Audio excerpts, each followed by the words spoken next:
नमस्कार साथियों, मेरे YouTube चैनल के और इस वीडियो के सभी दर्शकों को भाषा अध्यापक विपिन कोठारी का सादर प्रणाम। मित्रों, आशा करता हूं कि आपको मेरे बनाए वीडियोस पसंद आ रहे होंगे। पसंद आते हैं तो कृपया हमें लाइक कीजिएगा और मेरे चैनल को सब्सक्राइब करना न भूलिएगा। सभी सब्सक्राइबर्स को मेरा धन्यवाद। आज मैं उपस्थित हुआ हूँ लेकर कक्षा 10 की संस्कृत की पाठ्य पुस्तिका विषयमुषी है, उसका पाठ 8, जिसका शीर्षक है प्रश्नत्रयम्। आज हम प्रश्नत्रयम् का अनुवाद और अभ्यास सीखने जा रहे हैं, तो बिना देर किए हुए आरंभ करते हैं प्रश्नत्रयम्। तो प्रस्तुत है पाठ प्रश्नत्रयम्, अर्थात 3 प्रश्न। देखिए, कश्चित् राजा स्वमनसि निरन्तरं प्रवर्तमानाय जिज्ञासायाः समाधानाय कस्मिंश्चित् आश्रमे निवसतो मुनेः पार्श्वम् उपागच्छत्। कोई राजा अपने मन में लगातार चलने वाली जिज्ञासा के समाधान के लिए किसी आश्रम में रहने वाले मुनि के पास गया।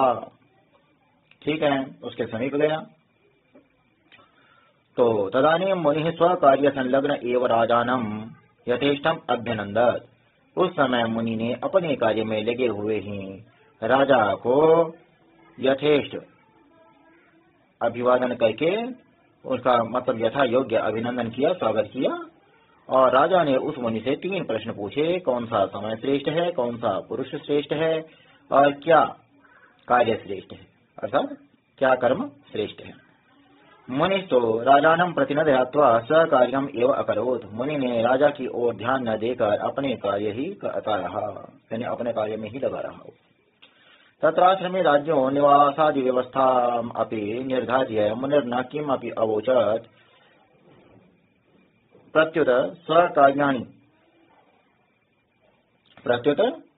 स्वकीयानि कार्याणि यथा पूर्वम् आचरत्। और उस आश्रम में तो क्या किया, राजा के निवास आदि की व्यवस्था निर्धारित करके मुनि ने कुछ भी नहीं कहा, बल्कि अपने जो है कार्यों को ही जैसे पूर्व में कर रहा था वैसे पहले की भांति करता रहा। राजा पुनः पुनः तानि एव प्रश्नान् उपस्थाप्य मुनेरुत्तरं प्रतीक्षितवान्। राजा ने बार बार उन्हीं प्रश्नों को रखकर मुनि से उत्तर की प्रतीक्षा की, किंतु मुनिर्न किमपि वक्तुम् उत्सुकः। किंतु मुनि कुछ भी कहने के लिए उत्सुक नहीं थे। स च निरन्तरम् आश्रमस्य कर्षणं मार्जनं सेचनं तथान्यानि कार्याणि कर्तुं व्यापृतः। और वह क्या करते रहे, वह तो निरंतर आश्रम की जुताई, सफाई, सिंचाई और अन्य कार्य करने में व्यस्त रहे। राजा निराशो भूत्वा प्रत्यावर्तनस्य विचारम चकार। और राजा ने क्या किया, जो है ना, निराश होकर के और लौटने का विचार कर लिया। ठीक है, अब देखते हैं अगला पहरा। अथा परिज्ञो।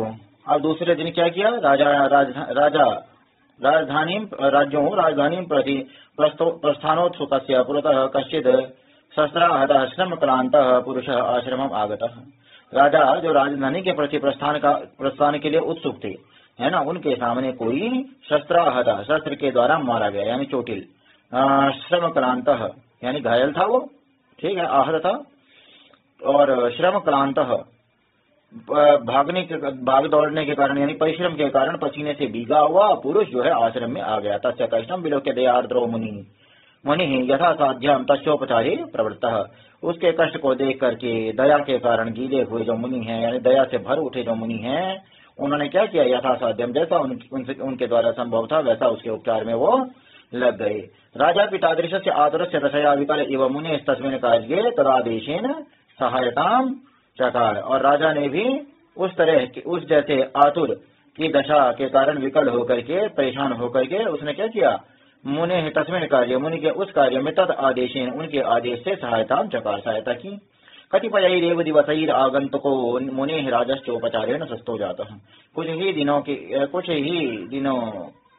से जो है ना, कुछ ही दिनों में जो आगंतुक था वो मुनि और राजा के उपचार के द्वारा स्वस्थ हो गया। उपचार अर्थात इलाज। अब कहते हैं सच राजानम उवाच। और उसने राजा को कहा, क्या कहा, मया केनापि कारणेन क्रोधाविष्टेन राजा एव हन्तव्य आसीत्, परन्तु मद्विचारस्य प्रकाशनात् राजपुरुषाः मां विषमताडयन् बन्दीकृतवन्तश्च। मेरे द्वारा, कहता है, मेरे द्वारा किसी भी कारण से क्रोधाविष्टेन, क्रोध के कारण घिरे होने के कारण, किसी कारण से मैं जो क्रोध में भरा हुआ था उसके कारण, राजा एवं हंतव्य आसित, मेरे द्वारा राजा ही मारा जाना था, यानी मैं राजा को ही मारना चाहता था। किंतु मत विचार से प्रकाशनाथ, लेकिन मेरे विचार के प्रकट में आने पर, यानी मेरी जो योजना थी वो सबको पता चलने पर, राजपुरुष हमाम भीषम अताड़यन, राजपुरुषों ने, जो राजा के पुरुष थे, राजा के सैनिक थे, उन्होंने मुझे बहुत मारा, बंदी कृतवंश, बहुत पीटा और बंदी बना लिया। यथा कथमपि अत्र निरापदम आश्रमम आगतोऽस्मि, और क्या कहते हैं, जैसे कैसे भी यहाँ जो है बिना किसी मुसीबत के आश्रम में आगतोष में आया हूँ, पलायमानो बंधनात्, बंधन से भागकर, यानी जिस किसी भी प्रकार से बंधन से भाग करके यहाँ बिना मुसीबत के आश्रम में पहुंच पाया हूँ। तो अधुना भवतो व्यवहारेण कोपो में गलितः, अब आपके व्यवहार के कारण मेरा क्रोध नष्ट हो गया। क्षंतव्यो अयं पराको जनः अज्ञापयो तो महाराज। अब ये मुनि का डायलॉग है। मुनि क्या कह रहे हैं, क्षंतव्यो अयं पराको जनः, यह विचारा व्यक्ति क्षंतव्य अर्थात क्षमा करने योग्य है, महाराज आज्ञाधीन, यानी महाराज आप आज्ञा दीजिए, ये क्षमा करने योग्य है। मुनि ऐसी सलाह दे रहे हैं। अथ राजा नाम मुनिर्वाच, और फिर अब राजा को मुनि ने कहा, मन्ये भवदीयस्य प्रश्नत्रयस्य समाधानम अस्य जनस्य परिवर्तित मानसस्य सेवयै विजातम। तो क्या कहते हैं, मानता हूँ, यानी लगता है कि आपके तीनों प्रश्नों का समाधान इस बदले हुए मन वाले व्यक्ति की सेवा से ही हो गया है। मुनि पुनरपि विशदीकुर्वन् अकथयत्, मुनि ने फिर जो है ना उससे विस्तार पूर्वक कहा, यानी उस कार्य को, जो बात थी उसको विस्तार पूर्वक बढ़ाते हुए कहा, क्या कहा, यानी और खोलकर बताते हुए कहा कि अयमेव श्रेष्ठ समय यत्र मानवः परोपकारे कस्मिन्नपि कर्मणि व्यापृतः। कहता है यही श्रेष्ठ समय है जब मानव परोपकार में या किसी परोपकार के किसी काम में या तो परोपकार में या किसी भी कार्य में लगा होता है। समक्षम वर्तमान पुरुष एवं श्रेष्ठ कस्यापि सहायताम कामयमानः, और सामने कहते हैं वर्तमान पुरुष ही श्रेष्ठ है जो किसी सहायता की कामना कर रहा हो, यानी सहायता मांगने वाला कोई व्यक्ति जो सामने है वही श्रेष्ठ है। सेवा एवं श्रेष्ठम कर्म येन हृदय परिवर्तनम अपि जायते, और सेवा ही श्रेष्ठ कर्म है जिसके द्वारा हृदय परिवर्तन भी हो जाता है। राजा मुनि उत्तर प्रदान पद्धत्या प्रमुदितः भूत्वा स्वनगरम गतः, और राजा कहते हैं मुनि के उत्तर प्रदान करने की पद्धति से प्रसन्न होकर अपने नगर को चला गया।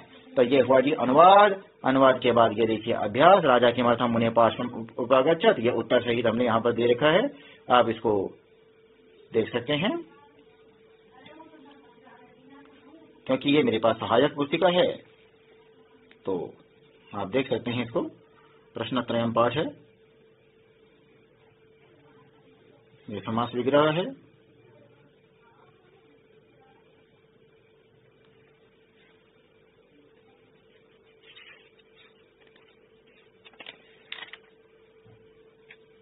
और ये यहाँ तक ये कार्य पूर्ण होता है। उसके बाद परियोजना कार्य है, योग्यता विस्तार है, इसमें क्रिया धातु के लकार के रूप हैं, लट लकार, लंग लकार, लृट लकार आदि। ये योग्यता विस्तार के लिए अलग से इन्होंने दे रखा है।